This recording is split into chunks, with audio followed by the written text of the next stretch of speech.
Okay. Rosalino, you okay to start if I hit start? Okay. Fantastic.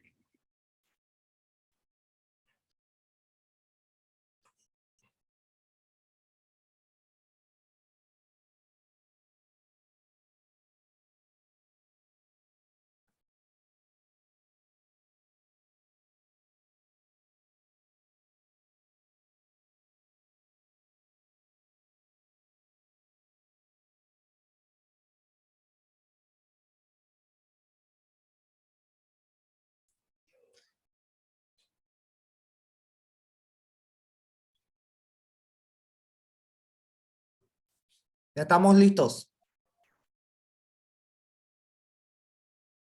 Alors, on est prêt.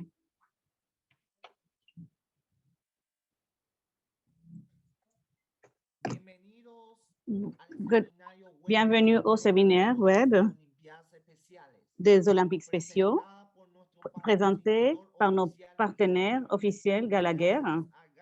Merci à Gallagher pour son soutien continu en tant que sponsor officiel de la programmation des sports et des entraîneurs des Special Olympics. Le webinaire d'aujourd'hui porte sur la relation entraîneur-athlète. Donc, ce webinaire offre une interprétation simultanée en 6 langues. Vous pouvez choisir votre langue en utilisant le bouton globe en bas de l'écran.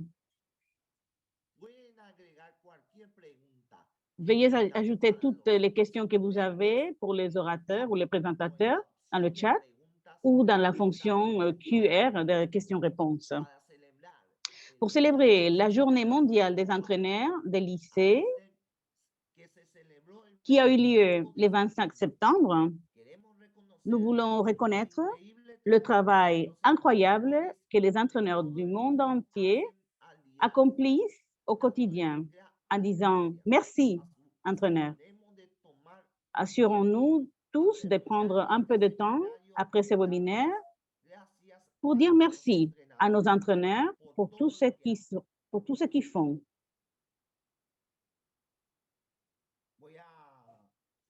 Donc, je vais parler sur moi. Je m'appelle Rosalino. Je fais partie des Olympiques spéciaux au Paraguay depuis 11 ans. J'ai participé dans plusieurs compétitions, des ateliers de leadership, de santé. Je suis présidente du conseil au Paraguay et membre du conseil régional des athlètes des Olympiques spéciaux pour l'Amérique latine. Aujourd'hui, je voudrais partager une vidéo de notre partenaire Gallagher, notre sponsor. Ils ont créé plusieurs vidéos avec des athlètes des Olympiques spéciaux, avec des antécédents, bien sûr, et un peu d'histoire. Et voilà, ces vidéos sont disponibles à travers la page web avec des messages puissants sur les sports, l'entraînement et l'impact des Olympiques spéciaux. Maintenant, la vidéo. Merci. Something that we've talked about just very briefly is kind of your struggle with memory sometimes. So how does that play out on the field? How does that affect your game? Parfois, on pense à comment ça se sent, comment vous sentez-vous? It's kind of like words that are like the same, or that sound the same. So my ears will hear it, but then by the time it gets to my brain, it'll be something different. So that can be like, you can just imagine like what can happen out on the field. Excusez-moi, on n'entend pas. For you then, is it important for your coach to kind of tell you what you need? Donc, vous êtes le type d'entraîneur qui participe, qui s'entraîne avec les autres et qui s'entraîne lui-même. Et je suis sûre que c'est souvent important de regarder les gens en face, de parler lentement. Et vous connaissez le coach Paul.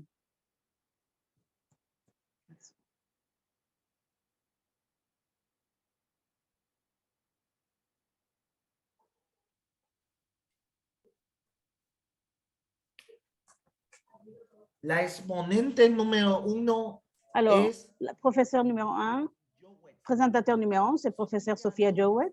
Sophia Jowett, elle a un doctorat, professeure en psychologie à l'université de Loughborough au Royaume-Uni. Les travaux de recherche de Sophia portent sur les relations interpersonnelles, le leadership et la communication dans le sport, y compris l'éducation et les affaires. Le travail de conseil de Sophia s'articule principalement autour de le travail de conseil de Sophia s'articule principalement autour de la formation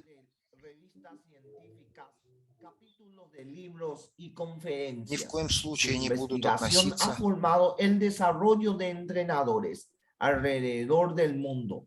Algunos ejemplos de un impacto significativo a través del país. Les résultats des recherches de Sophia ont été publiés dans des revues scientifiques, des chapitres des livres de présentation et des conférences. Ces recherches ont éclairé le développement des entraîneurs à travers le monde. On présente Sophia Jowett. Давайте представим профессора Софию Джовет, профессор психологии, специалист по изучаемому вопросу.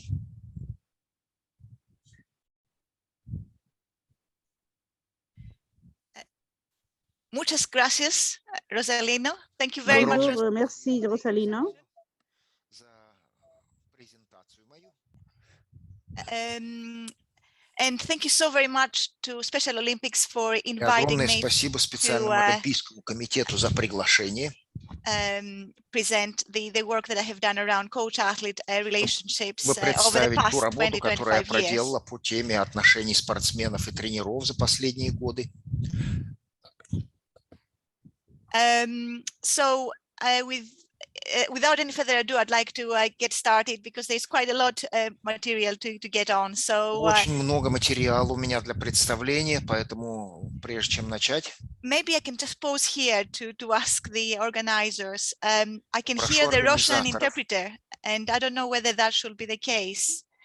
Is there anything we can do to? Yes. On a des problèmes avec les interprètes russes. On entend, il faut éliminer la traduction en russe parce qu'on l'entend tous et on ne peut pas traduire.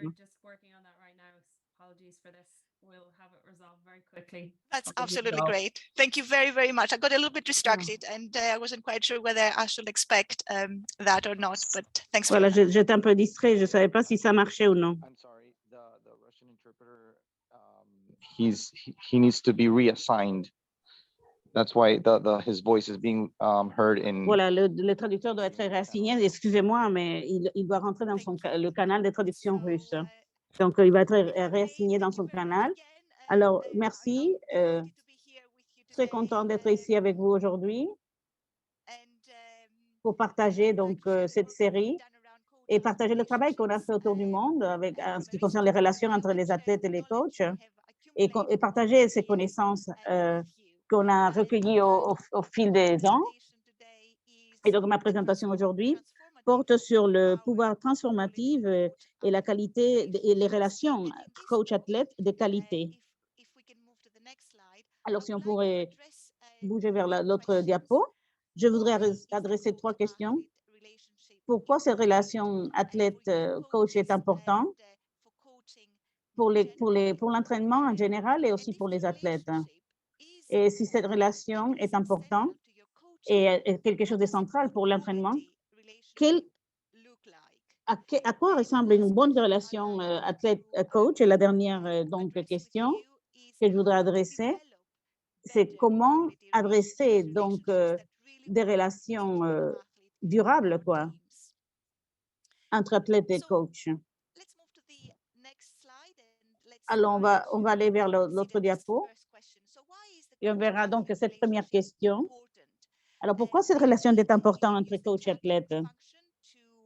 Et dans la fonction de chat, vous pouvez aussi mettre vos idées et participer pour savoir l'importance de ces relations, comment ça vous a aidé en tant qu'athlète, qu'est-ce qui est significatif, important, pourquoi vous développez donc cette connexion et ces liens et pourquoi c'est important. Alors, si vous pouvez nous dire ce que vous pensez, ça serait fantastique. Et pensez donc, si, et je voudrais vous donner quand même, partager quelques idées. Hein.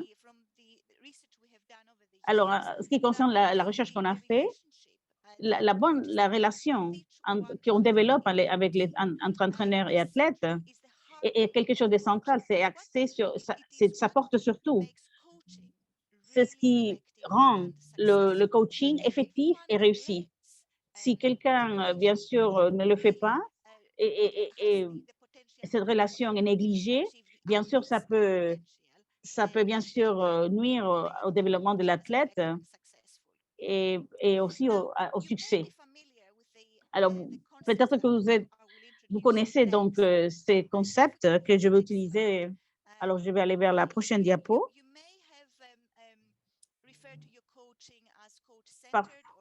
Parfois, vous avez entendu parler des approches de coaching centrées sur le coach ou centrées sur l'athlète. Donc, je suis ici pour dire que quand j'étais coach, j'utilisais cette approche centrée sur le coach, sur l'entraîneur, parce que c'était dans le centre de tout. J'étais le protagoniste et donc il a orchestré, il a organisé et géré toutes les procédures et toutes les sessions d'entraînement, des formations. Et on ne m'a jamais demandé des questions sur ce que je pensais parce que c'était centré sur les coachs. On n'a jamais demandé de la rétroalimentation, si ça allait pour moi, mes buts, mes objectifs. Donc, pendant plusieurs années, c'était l'approche utilisée pendant plusieurs années, beaucoup d'années. L'accès est centré sur le coach. Maintenant, on bouge, donc on va vers l'autre type de coaching, qui est l'entraînement centré sur l'athlète et les coachs. Donc, si on leur demande, ils diront qu'il y a c'est un entraînement axé sur l'athlète. Ça veut dire que dans l'entraînement, ils sont dans le cœur, au centre de coaching. Et donc, au centre de cet entraînement, on trouve l'athlète. Et donc, l'athlète, on connaît leurs besoins, les besoins des athlètes, leurs buts, les objectifs. Et maintenant, les athlètes peuvent demander et peuvent aussi décider sur les sessions d'entraînement et de formation. Et donc, ils sont impliqués dans ce qu'ils font et dans ce qu'ils reçoivent. Et dans la prochaine diapo, on va vous présenter une représentation visuelle. Ici, on voit au but de l'autre côté de la flèche, il y a le coaching, il y a l'entraînement. Et d'un côté, donc, on voit l'entraînement. Et l'autre approche de l'autre, centrée sur l'athlète et centrée sur les coachs. Donc, il faut, si on s'adapte à cette approche, celle qui est centrée sur les coachs et diminue, bien sûr, le rôle de l'athlète. Et quand on va de l'autre côté, centré sur l'athlète, maintenant, ça diminue, bien sûr, le rôle du coach. Mais ces deux approches ne parlent pas, bien sûr, de la connexion qui doit exister entre les deux et de développer pour avoir des changements positifs. C'est tellement important, donc, pour les gens d'être sur la même ligne, d'être sur les mêmes instructions, de se comprendre. Mais ces approches ne parlent pas de ces choses-là. Et d'ici, voilà, quelques années, on a vu, récemment, on a vu des changements. Et maintenant, on pense à l'approche centrée sur les coachs et l'athlète, les deux, pour ne pas oublier et pour ne pas, bien sûr, négliger la relation et voir ce qui connecte, pourquoi ils sont connectés par cette relation. Ça peut définir le coaching, la relation, si ça définit si c'est une bonne relation, si une mauvaise relation, ou s'il y a de l'indifférence. Donc, ça peut être, on le voit dans cette approche combinée, entraîneur-athlète. Ce qu'on est en train de faire là, c'est de souligner, donc il y a quelque chose de réciproque hein, entre l'athlète et le coach. Et ça, c'est essentiel hein, pour la satisfaction, pour la réussite, pour les athlètes, pour qu'ils se développent, pour que les athlètes puissent se développer professionnellement. Mais c'est aussi important pour les coachs, pour les entraîneurs, pour leur propre satisfaction et pour qu'ils soient heureux. Alors, ces derniers donc approches, et c'est une nouvelle approche, peut-être pour certains, mais on va aller vers l'autre diapo. Alors, on devrait réfléchir à certaines choses, parce que pour moi, cette connaissance est bien sûr et porte sur les deux contributions des athlètes et des coachs. Ça combine les deux et ça souligne le fait que si on ne travaille pas ensemble, s'ils ne se connaissent pas, s'ils ne créent pas les mêmes environnements ensemble, donc il n'y a pas de réussite. Donc, on peut manquer, il y a un manque à gagner, donc il faut vraiment pas rater l'opportunité de travailler ensemble et d'avoir cette approche combinée. Alors, quel est ce phénomène hein, de cette relation athlète, cette approche combinée? Et à quoi ça a l'air? À quoi ressemble cette approche combinée entraîneur-athlète? Il faut se demander ça. Donc, on les verra dans la prochaine diapo. Donc, je vais vous demander, et vous utilisez le QR pour donner vos réponses. À quoi ça a l'air, hein? Une bonne relation athlète-coach? Comment savoir si on a un bon lien avec notre entraîneur et athlète? Si vous pouvez mettre quelques idées et des mots-clés, hein, mettez pour essayer de saisir l'idée, mettez donc des mots-clés sur le chat pour définir et illustrer l'idée donc d'une bonne qualité, une relation coach-athlète de bonne qualité. Le respect, l'encouragement, voilà. Voilà, on voit certaines. Pour savoir comment vous pensez sur ces relations. Hein? Voilà, c'est génial. Hein? Voilà. Voilà. Continuez à mettre vos idées et en attendant ça, je vais continuer.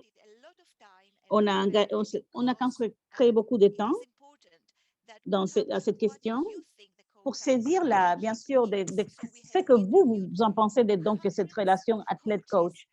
On a consulté beaucoup d'athlètes et des coachs à différents niveaux, hein, différentes disciplines. Et on a vu beaucoup d'athlètes, on leur a posé la question, on a fait des enquêtes là-dessus. Et donc, on a bien sûr recueilli toutes les réponses et on a développé un cadre qui saisit bien sûr la relation qui doit être développée entre athlète et coach pour donner bien sûr cette capacité pour avoir plus de réussite.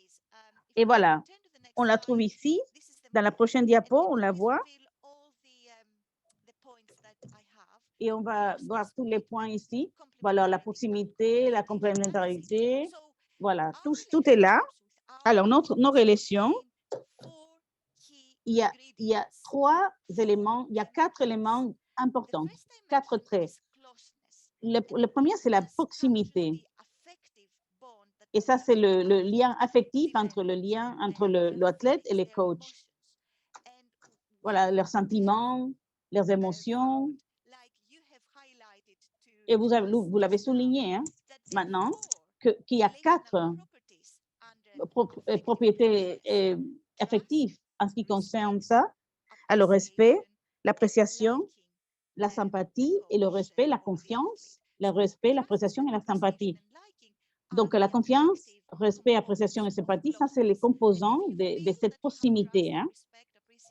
Et quand on a ces quatre, confiance, respect, appréciation, sympathie, donc on est plus susceptible de connecter dans l'affectif, au niveau affectif. Et donc, si la confiance, respect, appréciation, sympathie ne sont pas là, ça ne marche pas et dans ça affecte, bien sûr, ça touche à la qualité de la relation entre coach et athlète. Bien sûr, on sera pas aussi, on n'aura pas des liens si proches. Alors, il faut penser à comment donc ces relations, voilà, ont une relation avec tout ça.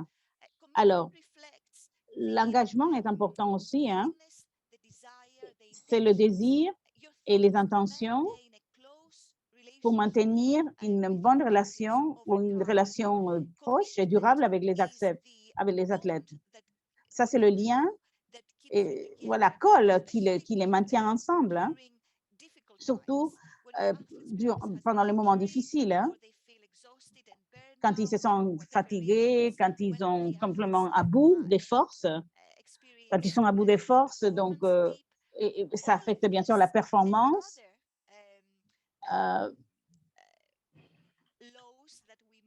Et voilà, tous les baisses quoi, des performances, ça peut déstabiliser la relation entre les athlètes, mais l'engagement est important, surtout pour les longs termes et les courts termes, hein? Surtout dans les moments difficiles. Hein? Mais aussi, dans les moments de succès, ça peut rétablir les choses, hein, et nous mener dans le chemin correct. Alors, l'engagement est important pour la qualité. Hein? Et ensuite, la complémentarité, ça fait référence à la coopération et la collaboration. Ça fait référence à comment on travaille ensemble dans le terrain de jeu. Hein? Si on est respectueux, si on est réceptif, si on est ouvert à la rétroalimentation de l'athlète comme en tant que coach, si on a une position sympathique, si on est ouvert. Donc, la complémentarité est importante pour la coopération et la collaboration.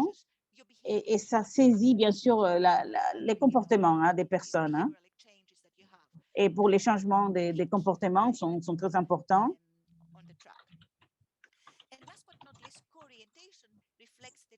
Et bien sûr, ensuite, on a un terrain d'entente. Hein. Pour avoir ce terrain d'entente, est-ce qu'on se connaît? Est-ce qu'on se comprend? Quelles sont les connaissances partagées? La co-orientation identifie donc la similarité et pour développer donc ces connaissances partagées. Et ça va changer d'athlète en athlète. Hein? Et ça va changer de personne en personne aussi. Hein? Et ça définit bien sûr la proximité. Donc, il y a cette relation des deux personnes qui est essentielle. Ça va nous mener de l'endroit A à l'endroit B, du point A au point B. Et si la relation, bien sûr, s'améliore, bien sûr, ça sera plus facile donc d'aboutir et d'avoir des bons résultats. Alors, la prochaine diapo. Alors, maintenant, je vais penser, maintenant que vous savez ce que ces phénomènes de relations athlète-coach et à quoi ça a l'air, je voudrais que vous pensiez à comment développer ces comportements et ces interactions comme coach pour avoir plus de proximité, pour comment avoir beaucoup plus de respect et de résultats et plus de sympathie.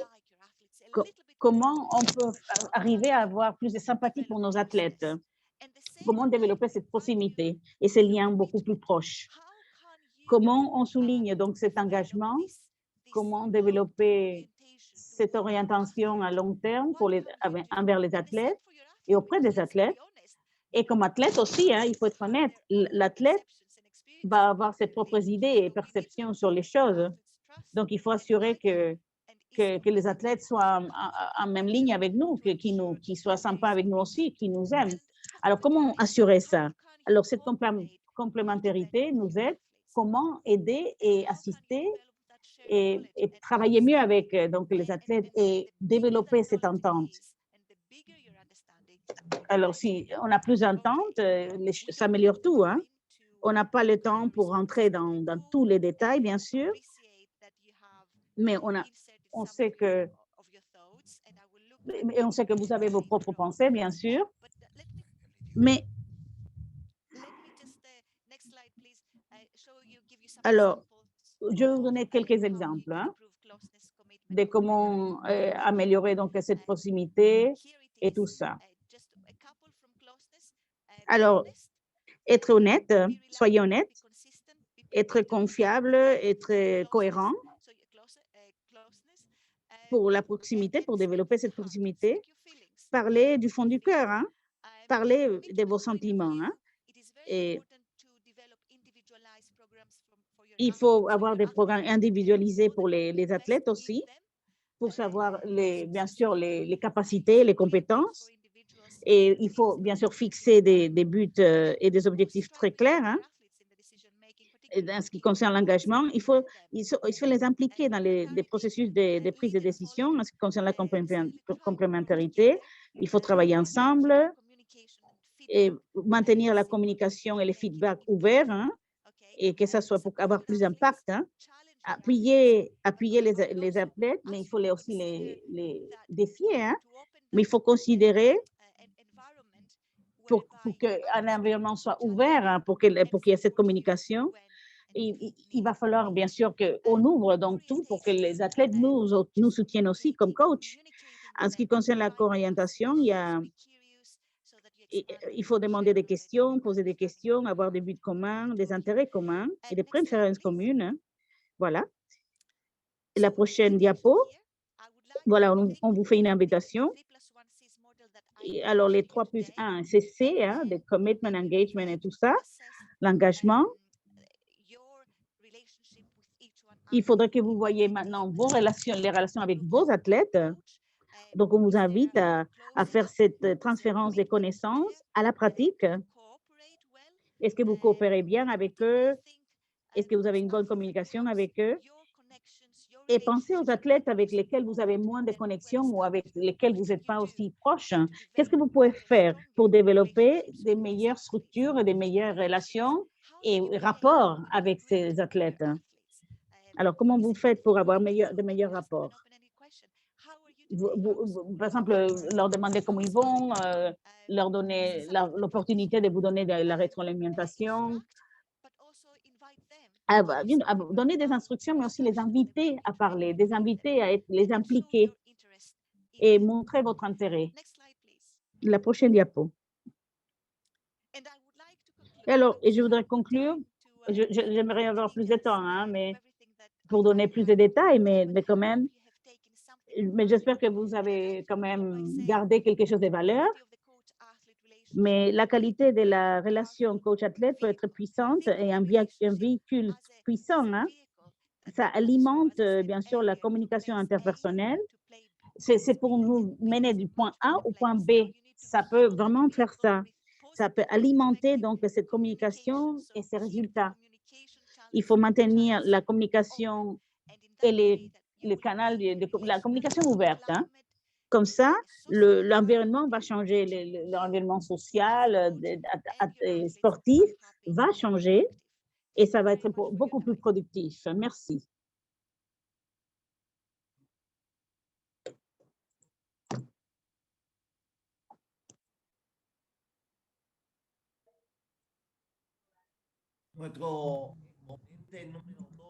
Alors, notre exposant numéro 2,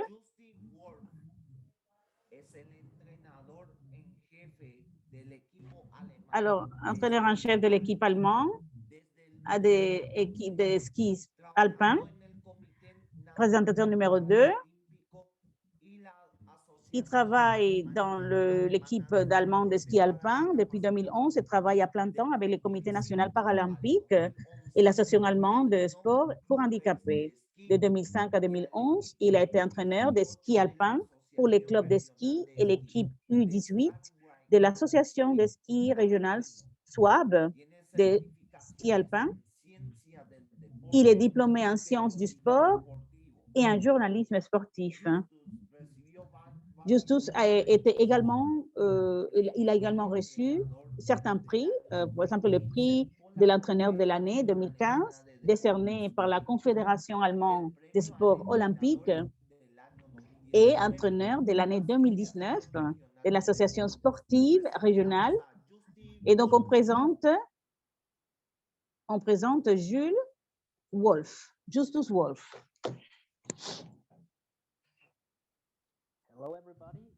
Bonjour tout le monde. Merci Rosalina pour cette présentation et à professeur Soa pour cette séminaire et ce webinaire et cette théorie des relations coach-athlète. Alors, je vais présenter quelque chose qui vient de mon expérience comme coach.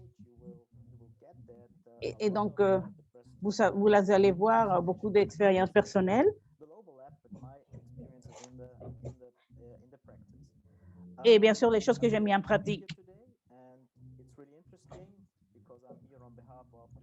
Et je suis là au nom de la Fédération de ski nationale, du circuit alpin, bien sûr, et avec des gens avec des handicaps ou des déficiences physiques. Donc, on travaille beaucoup là-dessus. Hein. Alors, pour moi, donc, je suis dans cette équipe paralpin de ski allemand. Ça veut dire qu'il y a quelques déficiences, bien sûr, physiques.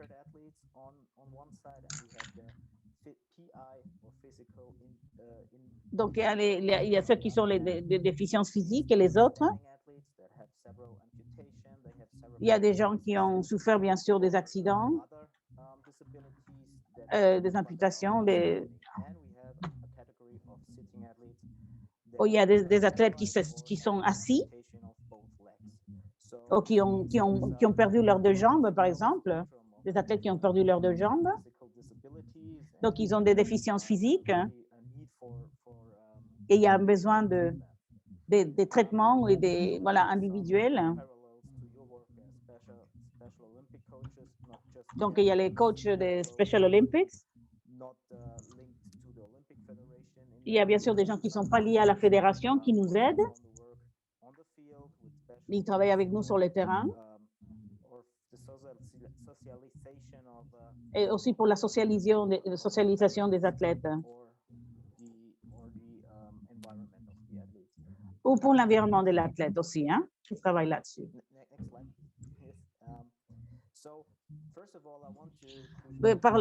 Donc, je voulais parler donc des influences sur les athlètes. Dans ma carrière, je le vois. J'ai commencé à l'université, hein, il y a à peu près 20 ans. Hein. Donc, j'étais jeune à l'époque. Hein. Donc, en premier, il y a l'habilité physique et c'est évident. Hein. Voilà, c'est la force, l'endurance, la résistance, la flexibilité d'un athlète, ça a à voir avec tout ça. Hein. Mais il y a d'autres aspects aussi qui te fait un bon athlète. Hein. Ce qui est plus important dans les dernières années, dans mon coaching, c'est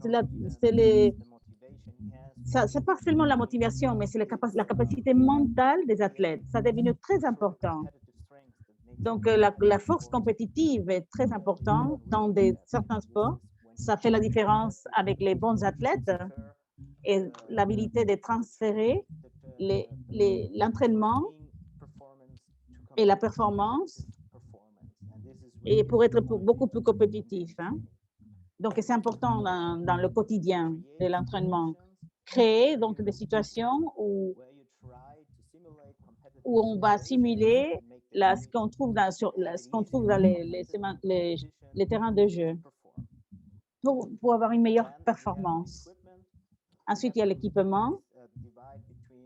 Il faut décider entre différents sports. Par exemple, pour les nageurs, Il faut seulement, bien sûr, certaines choses, simplement pour la tête ou voilà, les bonnets de bain ou ils ont besoin d'autres équipements pour les nageurs. Et ceux qui ont bien sûr, ceux qui ont des prothèses vont performer donc d'une manière différente. Pour ceux qui sont paralysés et des gens qui ont des habilités différentes, et bien sûr pour aider les athlètes à performer bien sûr un bon rendement.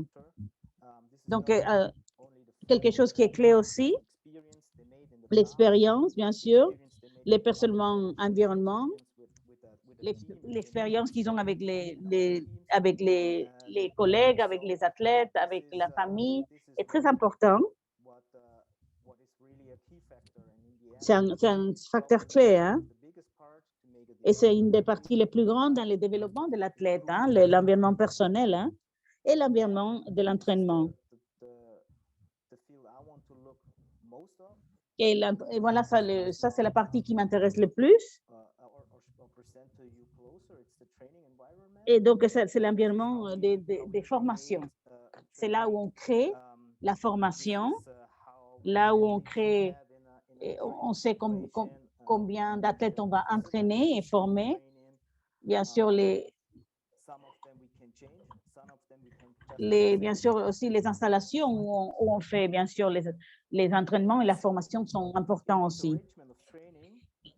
Ici, dans la relation avec les athlètes, avec ces arrangements de formation, il y a les conditions générales, les règles, bien sûr, les devoirs qu'on a, bien sûr, envers les autres. Mais on a, bien sûr, les devoirs, hein, et les fonctions qu'on a. Il faut être à l'heure, leur dire quoi faire et quand le faire. Et c'est important, hein. C'est beaucoup plus important que de combien de gens on a. Hein. Peu importe si on a un petit groupe. Ici, c'est un facteur clé, hein, parce qu'il faut travailler bien ensemble pour coexister, pour avoir une bonne relation avec les athlètes, un bon rapport avec les autres membres de l'équipe. Et ça, c'est seulement possible si on a des règles claires et on respecte les règles et savoir ce qu'on attend de nous, nos attentes et les attentes des autres. Il faut décider, bien sûr, et il faut voir la différence entre les sports individuels et les sports en équipe, parce qu'il y a des différentes influences et conditions. Parce qu'il s'agit, par exemple, avec des sports en équipe, il ne s'agit pas seulement de l'individu. Par exemple, dans un ski alpin, on travaille et on voyage toute l'année, hein, ensemble, mais à la fin de l'année, à la fin de la journée, c'est un sport individuel. On est tout seul sur la piste. Donc, il faut voir les compétences et il faut voir comment on transfère, bien sûr, les connaissances des formations vers les terrains. S'il est motivé pendant l'entraînement, il faut aussi voir, parce qu'on travaille ensemble et on voyage ensemble toute l'année. Donc, il faut qu'ils s'acceptent, il faut qu'ils s'aiment bien, qu'ils aient des bons rapports parce qu'ils sont dans des chambres ensemble. Et parce que sinon, on partage beaucoup de temps ensemble. Donc, si on ne s'entend pas bien, il y aura de la tension et des conflits. Et donc, ça, c'est une partie qu'on doit vraiment contrôler. Parce que sinon, il faut qu'ils se sentent bien, hein, qu'ils se sentent sûrs, pour qu'ils puissent performer bien. Et donc, il faut voir tout ce qui les affecte, tout ce qui les touche. Hein. Il faut avoir, bien sûr, beaucoup de respect entre les athlètes. Hein. Mais il faut assurer aussi, qu'eux, ils soient respectueux entre eux et avec les entraînements, avec les entraîneurs et avec tous les membres du personnel, qu'ils soient respectueux envers tout le monde. Hein. Et parce que ça peut, bien sûr, faciliter les choses. pour que les rapports aussi soient des rapports simples et des rapports respectueux. Donc, l'honnêteté est très importante. Si vous voulez que les athlètes performent, qu'ils aient une meilleure performance, il faut leur dire la vérité. Il faut faire le point sur la réalité et sur la position et faire les mises à jour. Hein. Il faut être réaliste parce qu'il ne faut pas mentir aux athlètes. Il faut leur dire, il faut être vraiment honnête et leur dire la vérité, là où on se trouve, les compétences, les habilités des athlètes. Il faut vraiment être honnête. Il faut leur dire, voilà où tu te trouves, si tu veux améliorer, donc il faut faire ceci. Et le faire de manière positive. Hein. Voilà, de leur dire, voilà, ça ne marche pas, mais ceci, on peut le faire mieux en faisant ceci. Voilà. Donc, essayez toujours d'être positif parce que les athlètes vont toujours... parfois, ils vont se plaindre eux-mêmes et dire, bon, moi, ça n'a pas marché aujourd'hui. Mais il faut rester positif, il faut les encourager. Hein. C'est très important pour améliorer, surtout pour les longs termes. Hein. Et surtout quand on passe beaucoup de temps ensemble avec les athlètes. Parce que sinon, bien sûr, ils vont entraîner beaucoup et ils vont essayer d'améliorer les choses là où ils ne performent pas aussi bien, là où ils sont faibles. Donc, ils vont essayer toujours d'améliorer ça.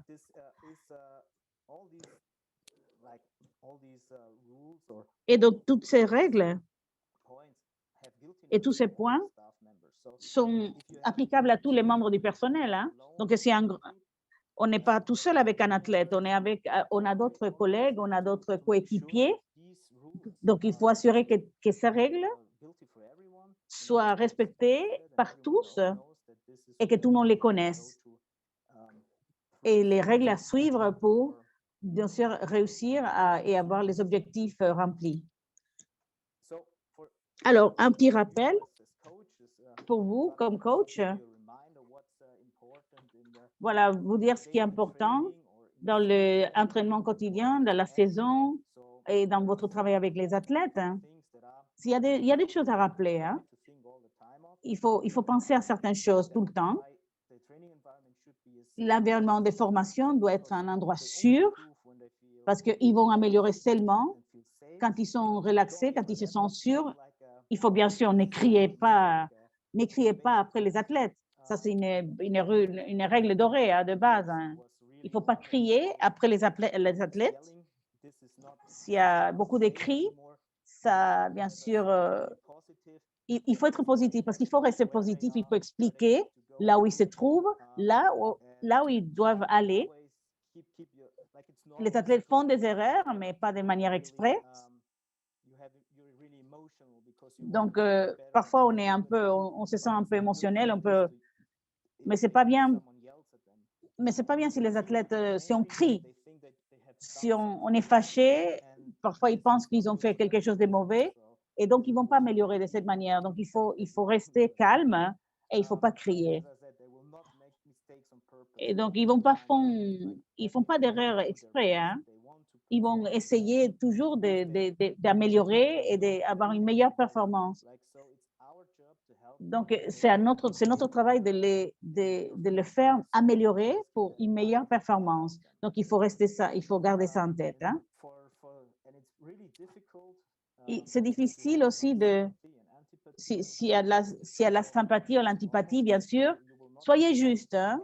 Essayez de traiter tout le monde de la même manière. C'est comme tout. Hein? Il y a des gens qu'on aime bien, il y a des gens qu'on aime moins bien, mais dans l'environnement de formation, il faut vraiment rester juste et essayer de traiter tout le monde de la même manière. Même si on ne les aime pas trop, mais parce qu'ils vont le sentir, ils vont ressentir ça. Et surtout s'ils sentent qu'on a des favoris, il faut pas faire ça. Et parfois, il y aura de la jalousie, il y aura des conflits. Donc, ça deviendra un environnement moins sûr. Hein, il ne faut pas promouvoir donc, ce genre de comportement. Mais ça ne veut pas dire qu'on n'a pas des besoins individuels, hein. Il y a des besoins individuels et des traitements individuels. Il y a les règles pour tout, il y a les mêmes règles pour tout le monde, mais s'il y a des athlètes qui ont des petits problèmes ou des grands problèmes, bien sûr, il y a des gens qui ont un bon match et une filet de mauvais matchs. Il y a des besoins individuels qu'il faut traiter, il faut adresser. Et là, il faut vraiment garder l'œil sur ça, hein. Même si on a les mêmes règles pour tout le monde, il va falloir donc donner un traitement individuel des besoins individuels. On l'a vu dans les Jeux paralympiques, des gens qui ont une mauvaise... C'était mal parti pour une personne. Elle n'a pas réussi même d'après ses propres attentes, hein. Donc, elle se sentait mal, on l'a vu dans les Jeux paralympiques. Donc, nous, on a dû la rassurer et l'encourager pour qu'elle continue, pour qu'elle s'améliore. Et à la fin, elle a réussi. Et donc, on a dû vraiment l'aider, hein, pour qu'elle se sente rassurée. Donc, il y a des besoins individuels, bien sûr, à garder en tête.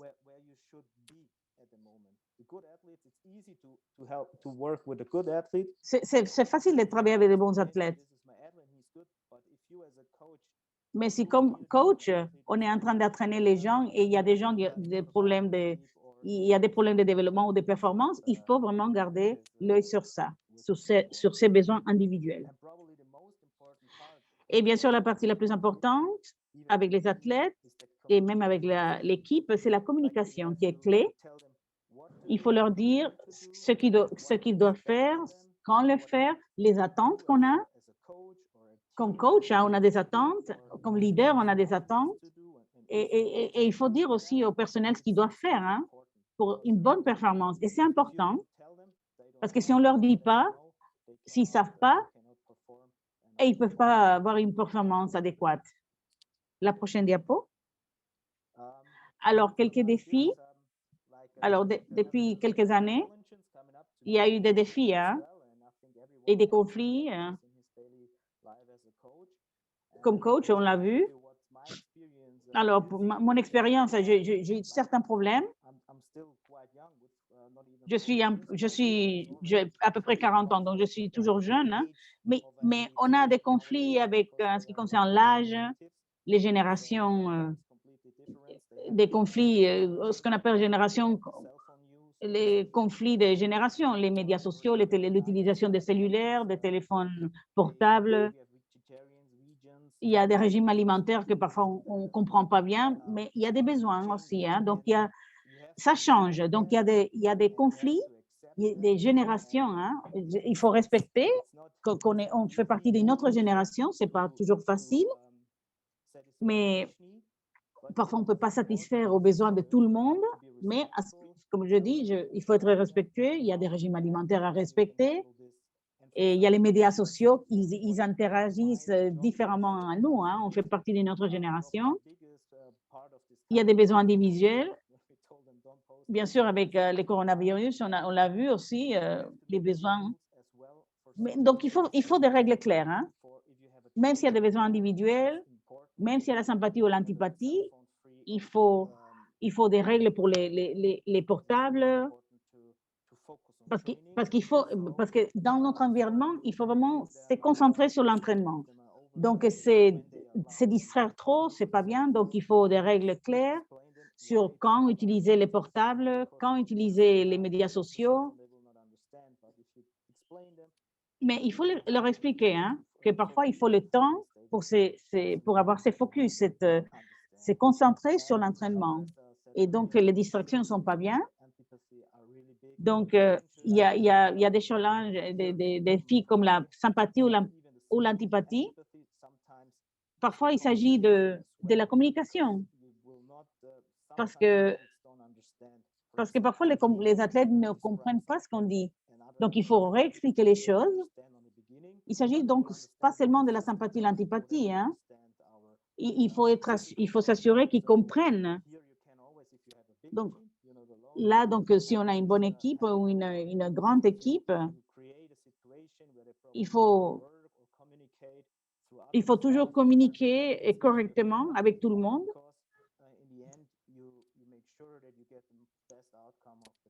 Et bien sûr, pour tirer les meilleurs des athlètes, il faut toujours tirer les meilleurs des athlètes et cette motivation est importante. Alors, pour tirer les meilleurs des athlètes, pour moi, ça c'est l'objectif principal. Hein. Un des éléments clés, c'est la motivation. Il faut les motiver. Et ça aide à créer un environnement dynamique et sûr. Il faut faire face à la réalité aussi. C'est important qu'ils se motivent eux-mêmes, mais qu'on les motive aussi. Il faut faire face à la réalité. Hein. Il faut leur dire la vérité de leur situation et leurs compétences et leurs habilités et dire comment les améliorer et pas seulement rester négatif, mais rester positif. Donc, bien sûr, pour garder la motivation, il faut faire face à la réalité, mais il faut le faire de manière positive. Expliquer les tâches clairement. C'est pas bien si on leur dit que ça va mal. OK, c'est jamais suffisant. Non, il faut leur expliquer ce qu'ils doivent faire et donner des exemples, faire de l'entraînement, continuer à les entraîner, avoir plus de sessions d'entraînement et qu'ils peuvent confier sur cet entraînement, avoir confiance. En ski alpin, ce n'est pas suffisant d'expliquer. Hein. Il faut vraiment la pratique. Depuis 2 années, on a continué à faire la théorie. La théorie a aidé à comprendre mieux comment faire les choses sur le terrain ou sur la piste. Donc, il lit la théorie donc à l'entraînement et là, ils comprennent mieux. Donc, la théorie du sport respectif est importante.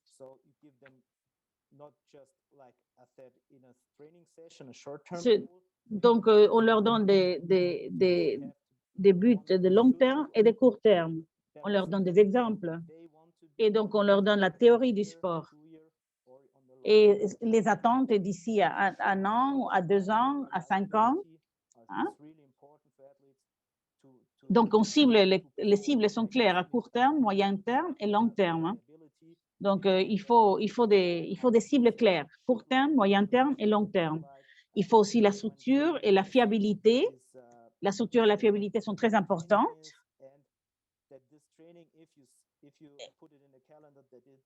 Il faut bien donner des dates d'entraînement claires, hein?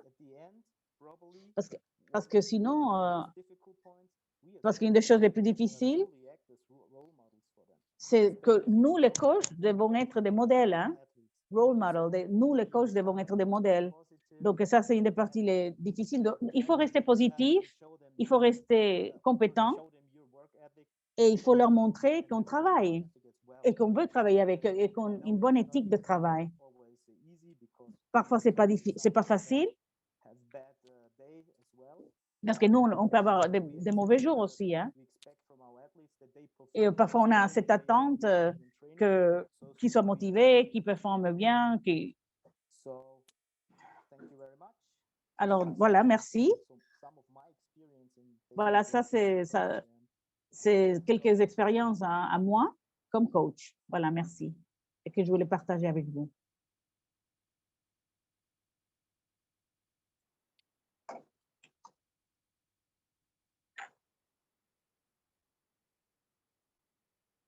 Conferencia eCoach King. La 6ª conferencia. Alors, la 6e conférence. Esta conferencia de eCoach tendrá lugar los días. À la 6e conférence internationale de iCoach Kids, j'entraîne des enfants, aura lieu le 18 et le 19 novembre de cette année. Donc, le 18 et le 19 novembre de cette année à Francfort, la conférence iCoach Kids. J'entraîne des enfants, ça sera en Allemagne. Il s'agit donc de la première conférence en personne depuis la pandémie du Covid.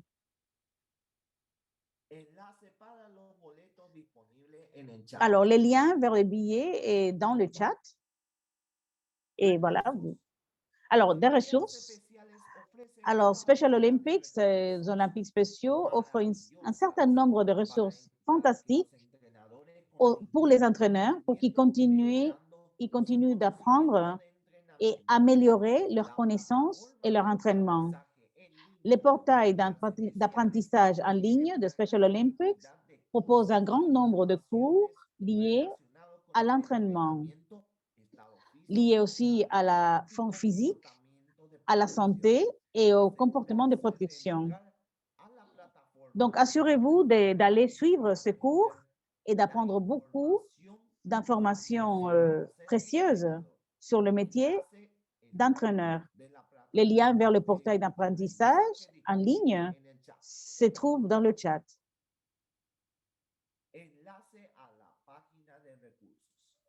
Alors, lien vers les pages ressources. Il y a un nouveau tableau de bord pour la série des webinaires coach d'entraînement. Cette année, nous avons créé un nouveau tableau de bord interactif pour vous permettre de participer davantage à la série des webinaires. Vous trouverez ici des liens vers des ressources, des enregistrements de webinaires, donc les liens vers les diapositives des présentateurs et la possibilité de poser aussi des questions à nos présentateurs et hôtes ou animateurs. Ce tableau de bord interactif est donc votre guichet unique pour tout ce qui concerne la série de webinaires coach. Assurez-vous de poser vos questions au début de la semaine prochaine. Le tableau de bord contiendra également les liens vers les ressources mentionnées par la professeure Joette dans sa présentation d'aujourd'hui. Et maintenant, on continuera le vidéo de iCoach Kids, vidéo du champion iCoach Kids, ICK. Après avoir vu toutes ces ressources fantastiques, nous prenons maintenant une minute pour voir notre partenaire iCoach Kids, une nouvelle initiative pour reconnaître le travail acharné des entraîneurs avec la campagne ICK, iCoach Kids, où j'entraîne des enfants.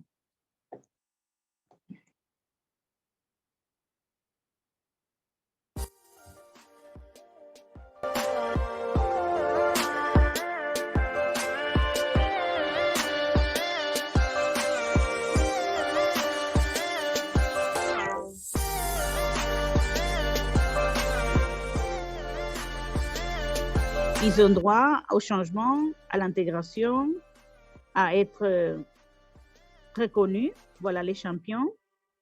Qui allez-vous nominer ou nommer pour être champion iCoach Kids?